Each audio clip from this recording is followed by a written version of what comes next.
Oke, International Relations as Academic Subject itu bahasan kita hari ini. Science ini kalau bahasa kamusnya prosedur sistematik untuk memperoleh pengetahuan. Jadi bedanya cuman pengetahuan dengan ilmu adalah ada prosedurnya yang sifatnya sistematis. Kita lakukan secara sistematis. Yang bisa dibuktikan juga karena Anda melakukan hal tersebut bukan dengan coba-coba, tapi Anda melakukan secara sistematis dengan metode tertentu. Atau pengetahuan tentang suatu bidang yang disusun secara sistematis menurut metodologi tertentu yang dapat digunakan dalam bidang pengetahuan tersebut. Ada beberapa hal yang saya kasih warna merah, itu bisa dibilang adalah komponen-komponen utamanya. Pengetahuan, ada bidangnya yang membedakan satu bidang dengan bidang yang lain, disusun secara sistematis menurut metodologi tertentu. Ada metodologinya. Itu yang kemudian membedakan dengan cuma pengetahuan aja. Kalau pengetahuan Anda cukup tahu saja dan basisnya biasanya cuma fakta, selesai. Tapi kemudian ilmu, pengetahuan tadi, kemudian Anda susun secara sistematis dan ada metode-metode yang sifatnya ilmiah. Science, saya bisa gambarkan science itu mirip dengan ketika Anda membuat satu cangkir kopi. Ketika bicara tentang satu cangkir kopi, Anda, misalnya saya minta Anda buatkan dong saya satu cangkir kopi. Anda biasanya pergi ke dapur. Ke dapur lalu kemudian cari. Di dapur itu bahan-bahannya banyak. Saya nggak tahu dapur Anda, kalau misalnya di dapur saya biasanya dari bawang, lalu kemudian garam, dan segala hal itu ada. Lalu kemudian ketika datang ke dapur, bahan-bahan tadi saya bisa bilang sebagai fenomena. Fenomena di dalam dunia ini banyak. Lalu kemudian Anda harus pilih, karena mau bikin secangkir kopi, Anda pilih bahan-bahan yang bisa dipakai untuk bikin kopi. Misalnya, saya cari kopinya dapat. Lalu kemudian cari gula, saya cari krim atau susunya misalnya. Lalu kemudian saya cari air, itu bahan-bahannya. Itu akan membedakan secangkir kopi dengan satu mangkuk sup.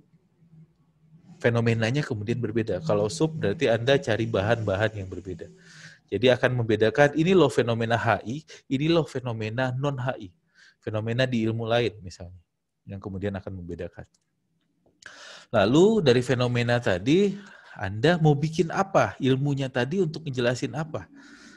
Itu yang kemudian Anda harus pakai teori. Mencoba untuk mensimpelkan bahan yang sudah ada tadi. Anda sudah ada bahannya tadi. Kopi, gula, krim atau susu dan air. Sudah ada bahannya. Airnya ada di galon, kopinya ada satu toples, gulanya ada satu toples, lalu kemudian susunya ada satu jar misalnya. Nah, Anda mau bikin kopi yang kayak gimana? Satu cangkir kopi, satu ember kopi, atau berapapun itu. Untuk mensimpelkan, untuk bisa menampung tujuan Anda seperti apa, simplifikasinya dengan teori.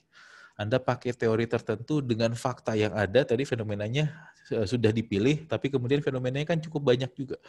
Fenomenanya tadi kemudian Anda simpelkan dengan, karena tujuan saya bikin satu cangkir kopi, saya ambil cangkirnya. Untuk satu cangkir kopi berarti kopi yang diambil berapa gram, lalu kemudian gulanya berapa sendok, lalu airnya berapa. Akhirnya jadi sudah tahu bahannya seperti apa. Lalu gimana caranya bikin kopi, itu metode.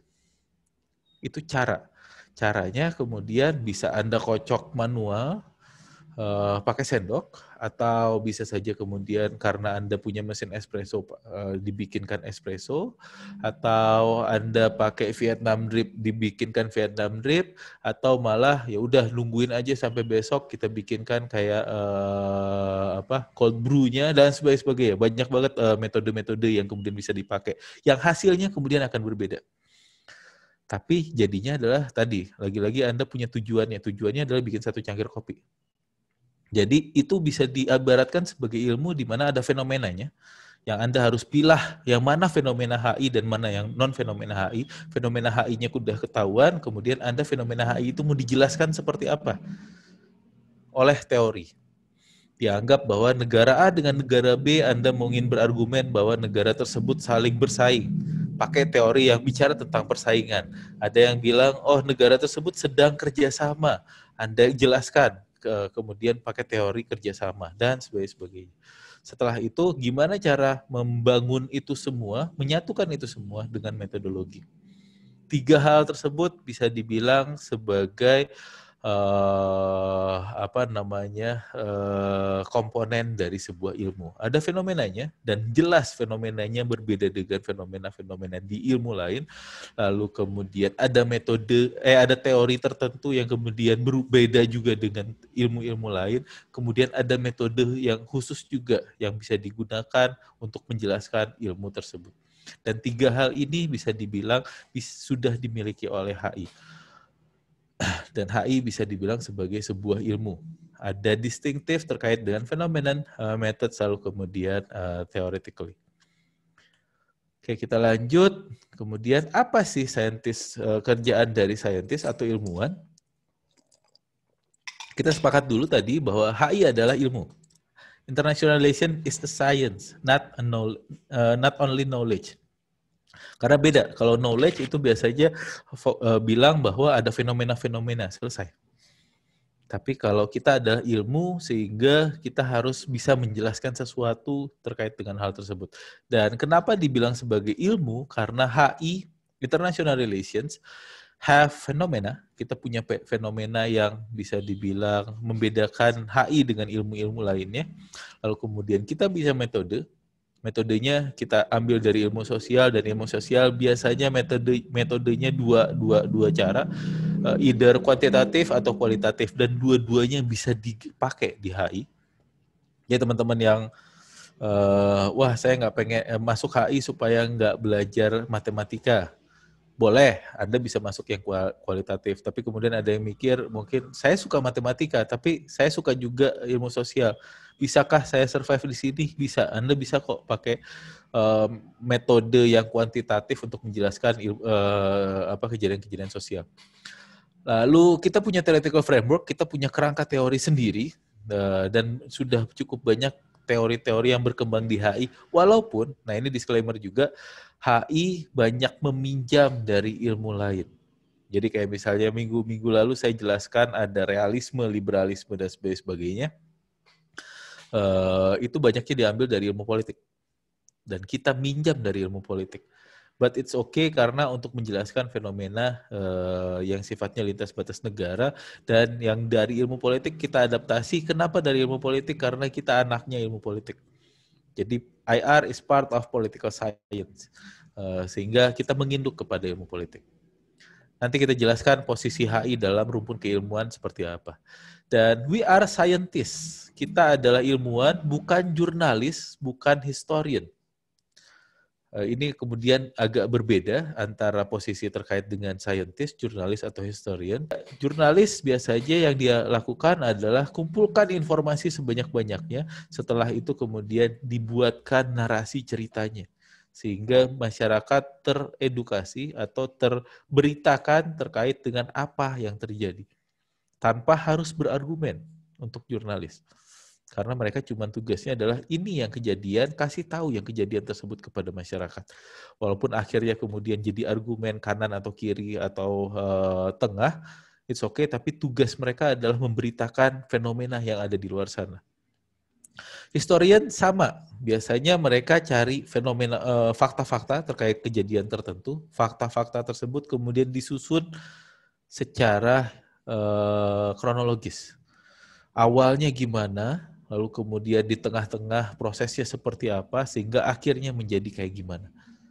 Kronologis, dari tahun ke tahun dan sebagainya. Itu yang biasanya dilakukan oleh historian. Scientist beda. Dia akan mencoba untuk menjelaskan segala sesuatu. Oke, ini ada kejadian ini, kenapa kejadian itu muncul? Dengan di-guide oleh teori, mencoba untuk mensimplifikasi apa yang terjadi pada waktu tersebut. Dan ada argumentasi yang kemudian dikembangkan. Itu tugas Anda. Ini yang agak membedakan juga social science dengan natural science. Natural science have strong generalization. punya tingkat generalisasi yang tinggi, sedangkan social science nggak punya tingkat generalisasi yang tinggi, tapi punya specific circumstances yang bikin dia nggak bisa melakukan generalisasi. Contohnya misalnya seperti ini. Ada teori di ilmu alam, kalau misalnya air dipanaskan 100 derajat mendidih. Sekarang Anda panaskan air 100 derajat mendidih. Nanti malam Anda panaskan air 100 derajat tetap mendidih. Terus kemudian Anda pindah, kita mendidih karena kita ada di wilayah tropis. Anda pindah ke wilayah yang bersalju misalnya. Panasin air sampai 100 derajat, pasti mendidih. Walaupun mungkin yang bedanya adalah di sini cepat, di sana lebih lama untuk naik ke 100 derajat tadi. Kemudian turunnya lebih cepat lagi karena suhu ruangannya kemudian lebih rendah. Tapi itu tingkat generalisasi ini menjelaskan bahwa natural science bisa memprediksi ke depannya akan seperti apa. Karena apa yang terjadi sekarang kalau dilakukan lagi, direpetisi lagi nanti malam atau di wilayah lain di muka bumi ini sama hasilnya seperti itu. Social science beda. Social science misalnya ada teori yang mengatakan atau melihat misalnya yang terjadi ketika Perang Dunia Pertama, ada arms race, ada perlombaan persenjataan. Dari perlombaan persenjataan akhirnya perang karena saling mengancam satu sama lain. Sekarang Amerika Serikat dengan China arms race, perlomba senjata.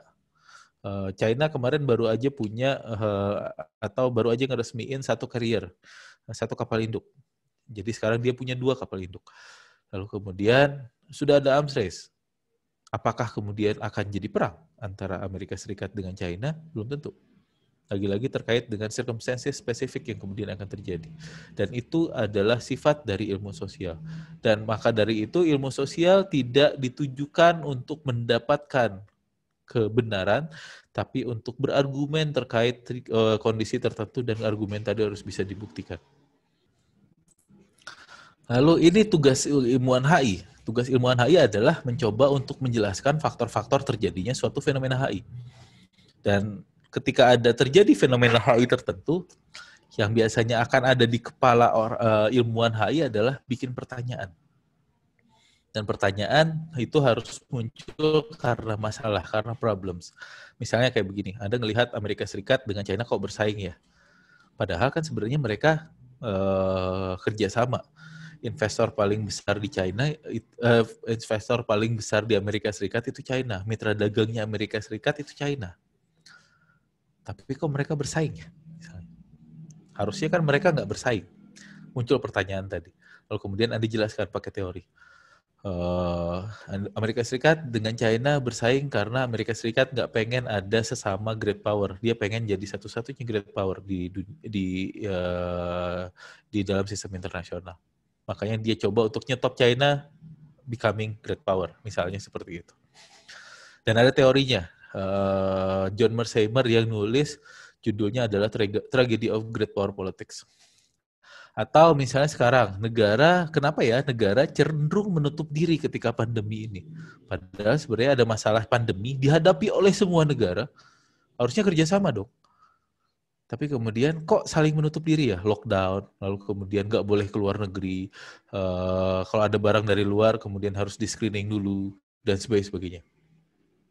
Anda bisa jelaskan hal tersebut. Mungkin teori yang bisa dipakai misalnya keamanan nasional misalnya. Sehingga negara karena masalah keamanan jangan sampai ada infiltrasi masuk ke dalam negaranya. Atau misalnya kayak begini, di UN Charter sudah jelas dituliskan bahwa setiap negara berdaulat tidak boleh saling intervensi masalah domestik negara masing-masing. Kemarin ada kenyataan, Vanuatu di GA-nya UNGA, kemudian bawa-bawa masalah domestik Indonesia terkait dengan Papua. Kenapa ya mereka kemudian ikut campur masalah domestik Indonesia? Padahal sebenarnya di antara negara berdaulat satu sama lain nggak boleh ikut campur masalah domestik. Dan Indonesia, masalah yang diangkat oleh Vanuatu adalah masalah domestik Indonesia misalnya. Apa yang bikin mereka kemudian membahas hal tersebut? Atau misalnya pertanyaan kayak misalnya di Laut Cina Selatan. Kan mereka berebut wilayah nih dan saling tumpang tindih, wilayahnya China, lalu kemudian Philippines, Malaysia, kemudian Vietnam, saling tumpang tindih. Terus, dan ini wilayah kedaulatan. Kok sampai sekarang belum perang ya? Misalnya. Padahal kayak kalau ada masalah kedaulatan tadi biasanya ya udah perang aja sekalian. Tapi kok nggak perang ya sampai sekarang? Mungkin ada penjelasan-penjelasan terkait dengan hal tersebut. Jadi koknya tadi harusnya kayak begini, tapi kemudian yang terjadi seperti ini itu yang kemudian jadi problems.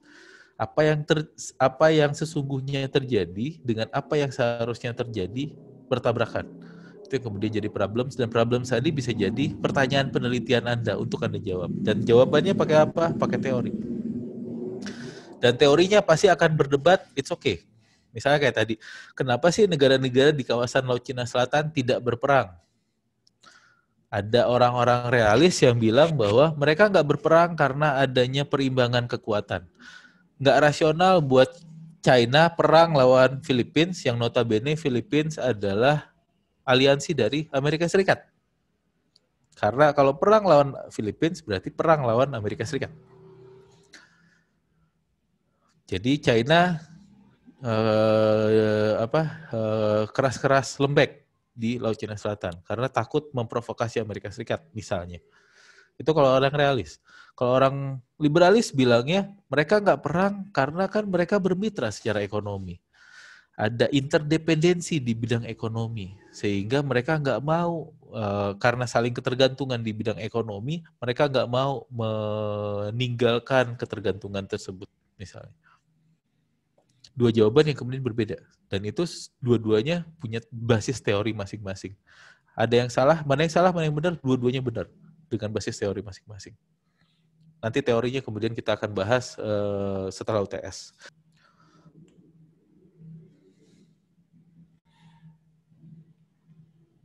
Oke, HI itu bisa dibilang ilmu yang sifatnya masih baru. Saya bisa bilang seperti itu. Minggu-minggu lalu saya sudah mention juga kalau misalnya HI itu baru lahir 1919 dan umurnya masih baru 101 tahun sampai tahun ini. Dan ketika HI muncul pada waktu itu, dia adalah ilmu perang besar berikutnya nggak terjadi setelah Perang Dunia Pertama. Lalu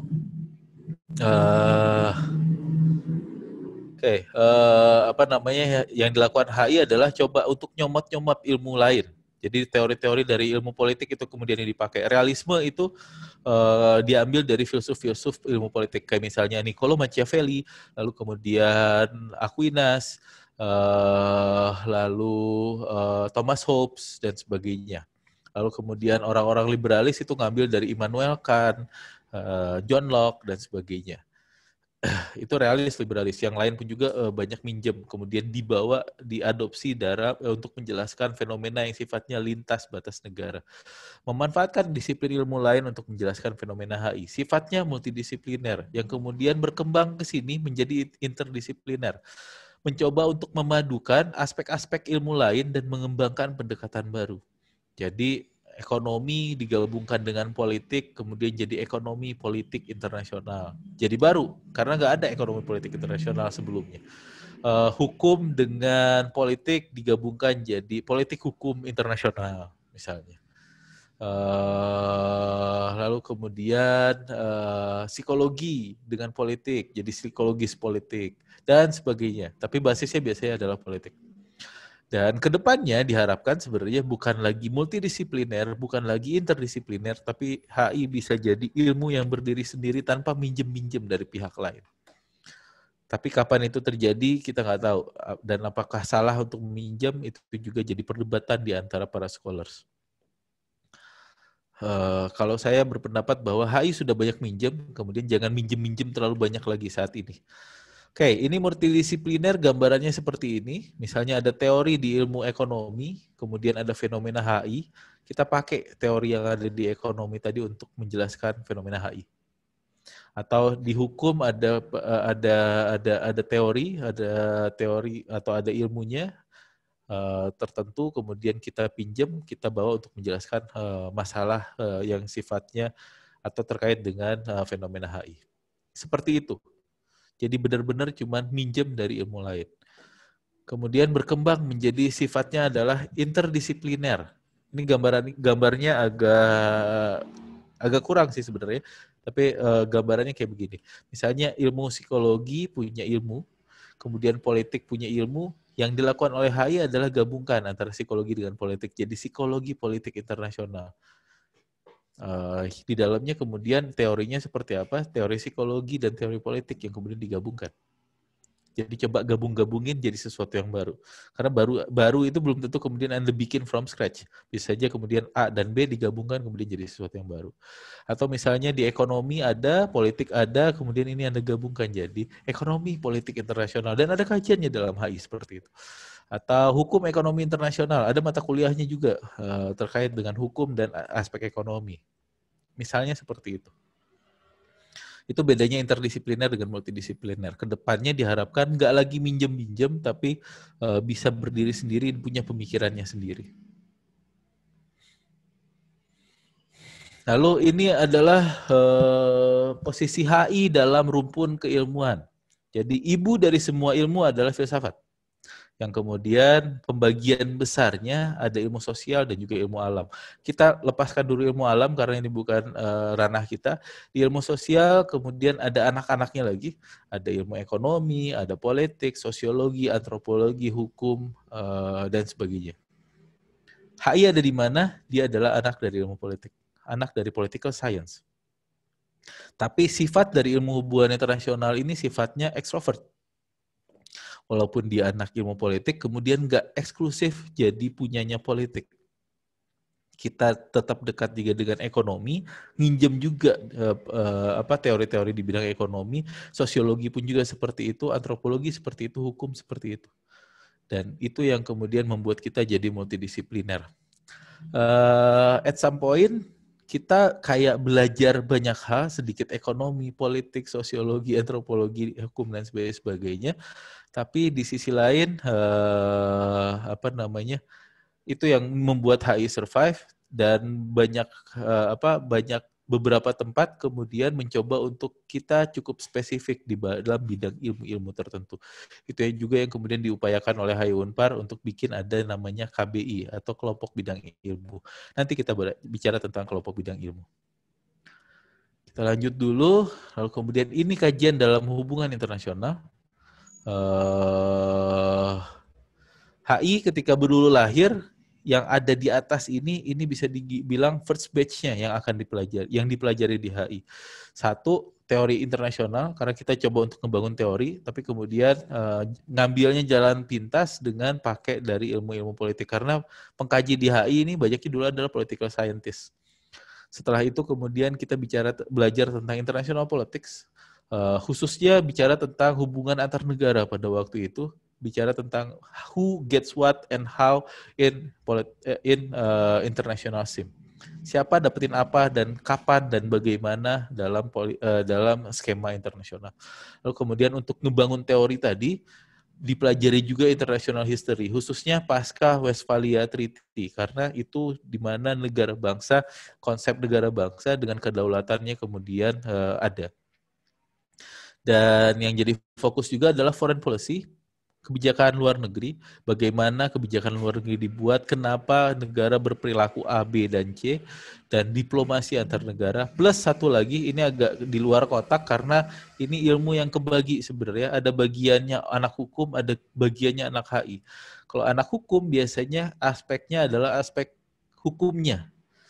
Kayak pasal per pasal, hubungan antara pasal, hal-hal yang sifatnya normatif, sedangkan anak-anak HI biasanya bicara tentang politik atau sisi politik dari hukum internasional.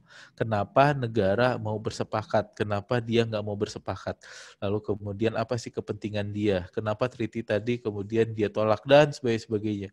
Lalu kenapa treaty tadi dia tanda tangan tapi ketika dibawa ke dalam domestiknya tidak diratifikasi misalnya. Hal-hal seperti itu. Prosedural normatifnya anak hukum, di HI-nya lebih ke aspek politiknya.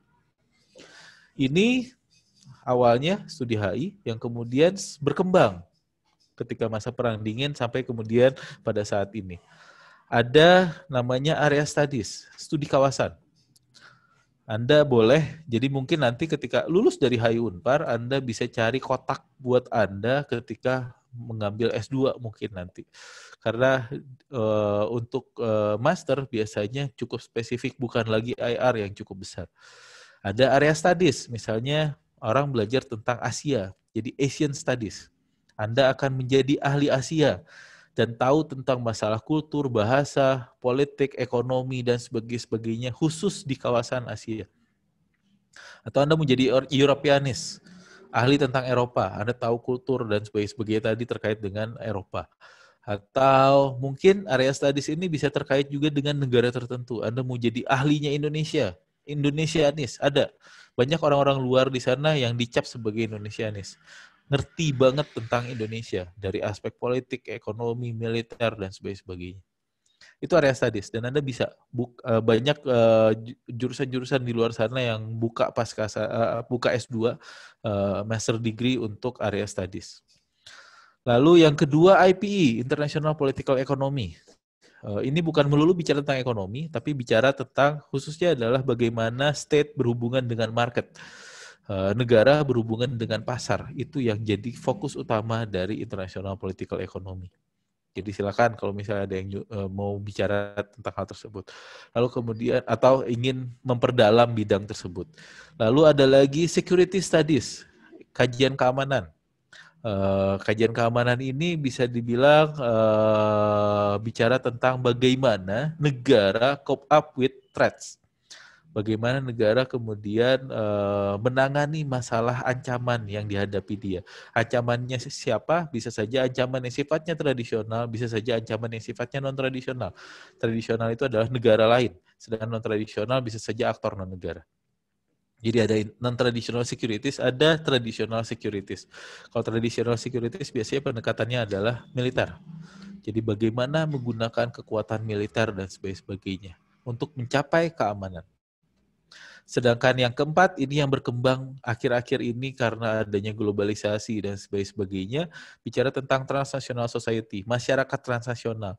Intinya nggak belajar tentang negara, tapi belajar tentang aktor-aktor non-negara yang saling berhubungan satu sama lain lintas batas negara.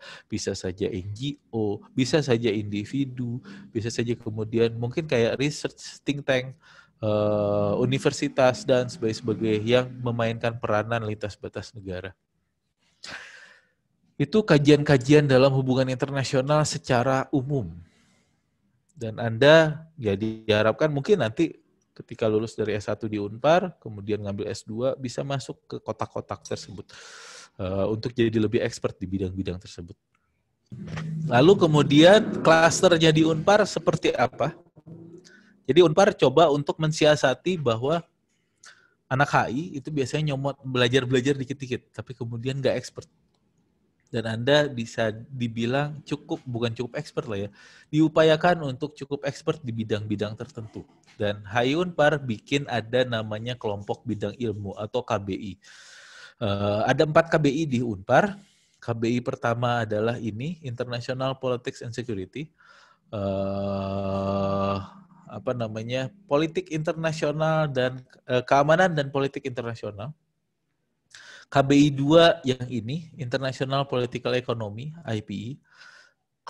KBI 3, Organisasi dan Rezim Internasional. Lalu kemudian KBI 4, Media dan Global Society. Media dan masyarakat global, bisa dibilang seperti itu terjemahannya. Itu KBI di HI Unpar. Dan Anda nanti diharapkan akan masuk ke salah satu KBI. Konsekuensinya adalah Anda masuk ke KBI tersebut dan nanti bikin skripsi, topiknya harus sesuai dengan KBI tersebut. Caranya gimana? Nanti ada mata kuliah di semester 4, di mana semester 4 dan semester 5 kalau saya nggak salah, ada 16 mata kuliah yang kemudian harus Anda pilih 4 dari 16 tersebut. Dan 4 tadi minimal 3 di KBI yang sama. Jadi misalnya Anda mau masuk KBI 1, Oke, saya belajar strategic studies, kemudian belajar non-traditional security, ngambil mata kuliah tersebut, belajar juga identity politics, tapi saya nggak suka belajar tentang Islam dan global politics, saya mau ngambil nyicip-nyicip juga KBI ekonomi misalnya, political economy of resources, boleh. Jadi 3 di KBI ini, 1 di KBI lain, itu eligible buat Anda masuk di KBI 1. Skripsi Anda nanti apa? Harus terkait dengan international politics and security. Seperti itu. Dan ini adalah mata kuliah elektifnya yang ada di setiap KBI. Masing-masing menawarkan 4 mata kuliah. Boleh ngambil 4-4-nya, boleh ngambil 3 di antara 4 tadi. Gak boleh itu kalau ngambil 2 di KBI 1, 2 di KBI 3. Anda kemudian akan dipertanyakan, Anda KBI berapa? Nanti akan dipaksa, oke, Anda pilih KBI 1, berarti ngambil lagi 1 mata kuliah di sini.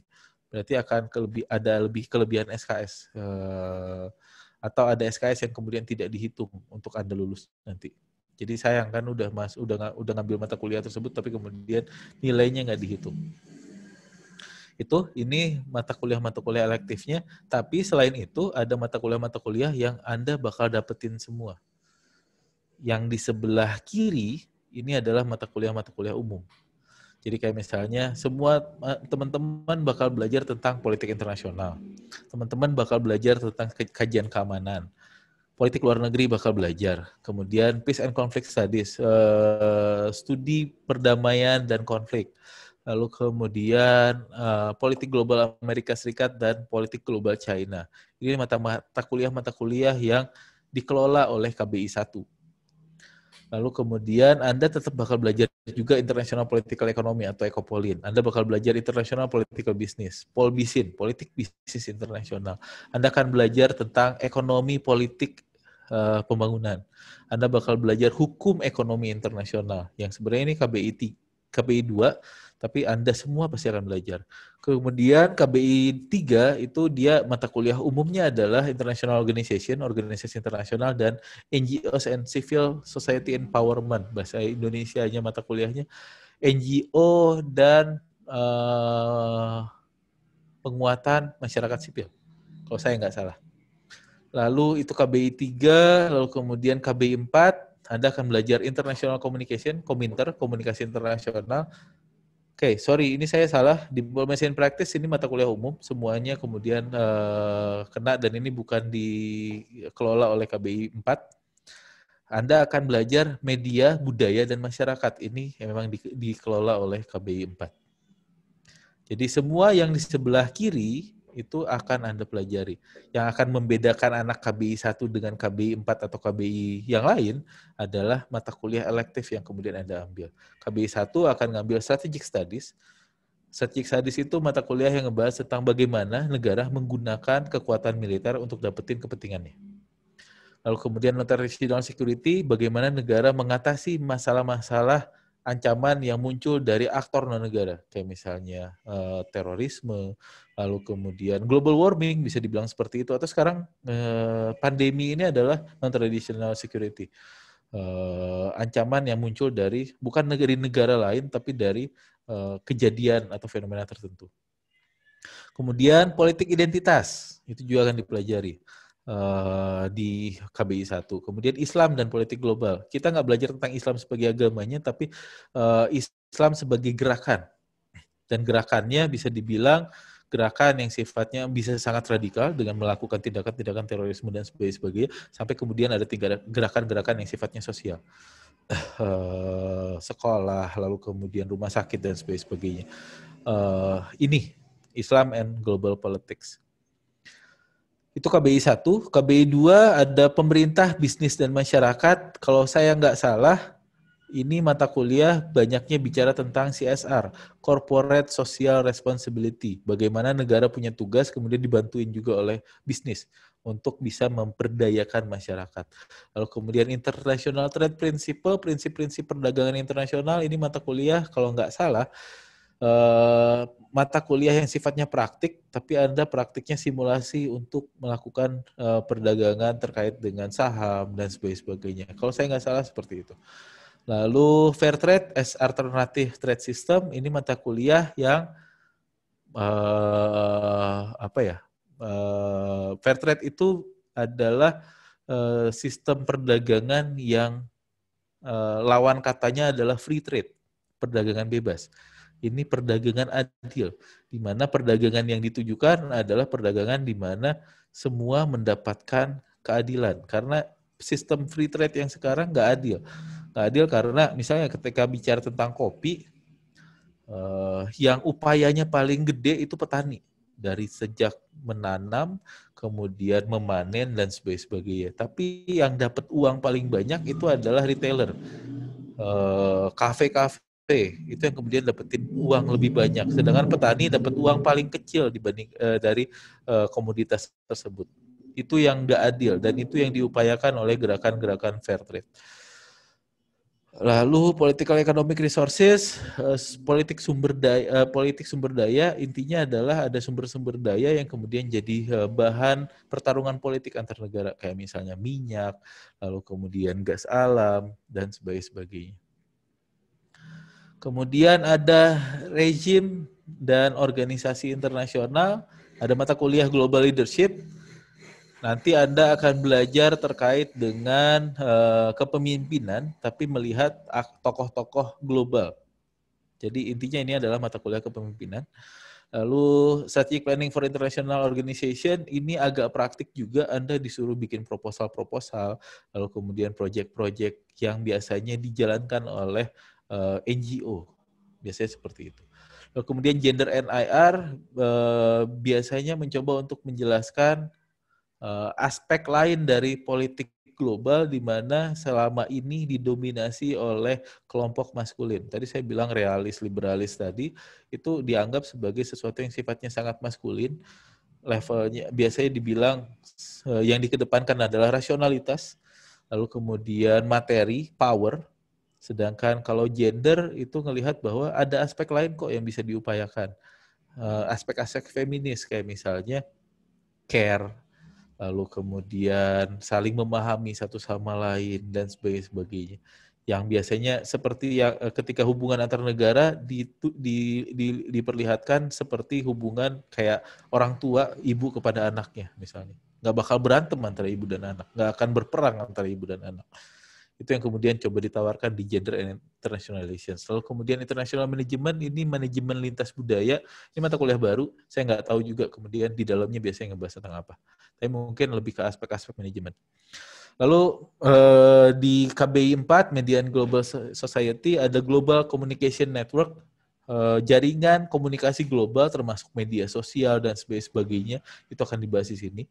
Lalu kemudian International Journalism, jurnalisme, tapi aspeknya internasional. Anda akan dididik seperti seorang jurnalis. Lalu yang ketiga, political psychology and propaganda. Ini bicara tentang propaganda dan bagaimana memainkan psikologis dari masyarakat dengan propaganda yang ada. Propaganda itu ya berita, menggunakan media dan sebagainya. Dan yang terakhir, multi-track diplomacy and society relationship. Hubungan masyarakat dan multi-track diplomasi. Diplomasi yang dilakukan oleh aktor non-negara.